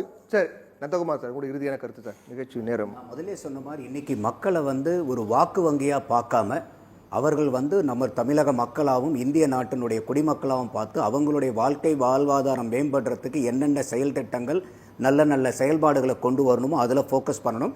இதில் மைனாரிட்டியும் கூடாது, மெஜாரிட்டியும் கூடாது. அடுத்தது இன்னைக்கு அவங்களுடைய கருத்து அந்த இஃப்தார் நோம்பில் அரசியல் பேசலாங்கிறது என்னுடைய கருத்து. அது அரசியல் பேசக்கூடிய மேடை இல்லை. அப்படியே அவங்க அரசியல் பேசுறது நியாயம்னு எடுத்துக்கிட்டா கூட அது இஸ்லாத்து சம்பந்தப்பட்ட ஒரு மேடையா இருக்கறனால இன்னைக்கு இஸ்லாத்து முழுக்க நிராகரிக்கிறது குடி, ஆல்கஹால். அப்ப அதுல வந்து இன்னைக்கு டாஸ்மாக்க நம்ம இழுத்து மூடுறதுக்கோ இல்ல வந்து படிப்படியா குறைக்கிறதுக்கோ ஏதாவது ஒரு வகையில தமிழ்நாட்டில் வந்து இந்த மது கலாச்சாரம் இல்லாத அளவுக்கு நடவடிக்கை எடுக்க போறங்கிற ஒரு அறிவிப்பை வந்து முதலமைச்சர் அங்க சொல்லி இருந்தாருன்னா சந்தோஷமா இருந்திருக்கும். பாஜக மாநிலங்கள் இருக்கு. நம்ம சொல்றது இவருக்கு அதான் சொல்றேன். நீங்க இவ்வளவு நேரம் நம்ம பேசுறதுக்கு நடுவுல இருக்க கூடாது. எல்லாத்துக்குமே ஒவ்வொரு கருத்து இருக்கு. அப்போ இந்த மாதிரி இருக்கும்போது இன்னைக்கு இஸ்லாத்தை வந்து கட்டாயம் இஸ்லாத்துக்கு அரணா இருக்கிறோம் அப்படின்னு சொல்லப்படும் போது இஸ்லாத்து வந்து முழுக்க முழுக்க நிராகரிக்கக்கூடிய அந்த போதை வஸ்துக்களை இன்னைக்கு நம்ம தமிழ்நாடு எல்லாத்திலையுமே முன்மாதிரியா இருக்கக்கூடிய திராவிட மாடல்னு சொல்றோம் நம்ம. அப்பா இன்னைக்கு வந்து மற்ற இடங்களெல்லாம் பண்ண சொல்லுங்க, அதுக்கப்புறம் இந்த சினிமாவில் நாயகன்ல தான் கமலஹாசன் கேட்பார் எல்லாத்தையும் நிறுத்த சொல்ல, அதுக்கப்புறம் நான் நிறுத்துறேன். அப்படி இருந்தா அது நாயகன் மாடல் ஆயிரும். நீங்க திராவிட மாடல்ன்றீங்க. அப்ப எல்லாத்துக்கும் முன்னாடி நீங்க ஏன் முன்மாதிரியா இருக்கக்கூடாது? இஸ்லாத்தினுடைய மேடையில உங்களுக்கு உங்க மதம் நிராகரிக்கக்கூடிய டாஸ்மாக முழுக்க முழுக்க இந்த தமிழகம் நிராகரிக்கிறதுன்னு சொல்லி இருந்திருக்கலாமே. அப்ப ஒட்டுமொத்த மக்களும் அதுக்கு வந்து ஏகப்பட்ட சந்தோஷம் தெரிவிச்சிருப்பாங்க. ஒட்டுமொத்த மகளிர் தமிழ்நாட்டில் இருக்கக்கூடிய அத்தனை மகளிர் வாக்கு மதங்களை கடந்து அத்தனை வாக்கு இன்னைக்கு திமுக வந்து சேருமே. அப்போ அதனாலதான் நான் சொல்றேன், எங்கெங்கெல்லாம் வாய்ப்பு அங்க கூடாமே அரசியல் கட்சிகள் வந்து அவங்களுடைய வாக்கு வங்கி அரசியலுக்காக ஒரு ஸ்கோர் அடிக்கணும்னு நினைக்கிறாங்க. அது அரசியல் மேடைகள்ல செய்யட்டும். இது வந்து அந்த இஃப்தார் நோன்புங்கிறது வந்து அது மதம் சார்ந்து, அது வந்து ஒரு உணர்வு சார்ந்தது, இறை சார்ந்தது, ஒரு மக்களுடைய மனநிலை சார்ந்தது. அந்த இடத்துல போயிட்டு ஒரு இஸ்லாத்தில் இருக்கக்கூடிய மக்கள் வந்து அங்க ஒரு நல்லபடியா போய் வீடு சேர்ந்து ஒரு சிந்தனையில போறதை விட இதே ஒரு விவாத பொருளாயிட்டு அவங்க இதை பண்ணல இவங்க அதை பண்ணலான்னு இன்னைக்கு இஃப்தார் நோன்பை வச்சு இன்னைக்கு பல கெட்ட விஷயங்களை நம்ம விவாதிக்கிற அளவுக்கு அந்த மேடையை பயன்படுத்த வேண்டாங்கிறதா என்னுடைய தாழ்மையான கருத்து. சுருக்கமா சொல்லிடுறேன். அண்ணன் மோடி அவர்களை வந்து நம்மளுடைய பிரதமர் மோடி அவர்களை வெளிநாடுகளில் கொண்டாடுகிறார்கள்னு சொன்னாங்க. அவரே ஒரு விஷயத்தை ஒத்துக்கிட்டாரு. அப்ப இந்தியாவுக்குள்ள அவரை கொண்டாடலங்கிறது அவரே சொல்லிட்டாரு. ஏன்னா இந்தியாவுக்குள்ள வந்து அவர் மீது இருக்கக்கூடிய வெறுப்பு, தமிழ்நாட்டில் இருக்கக்கூடிய வெறுப்பு எந்த காலத்திற்கும் போக போவதில்லை.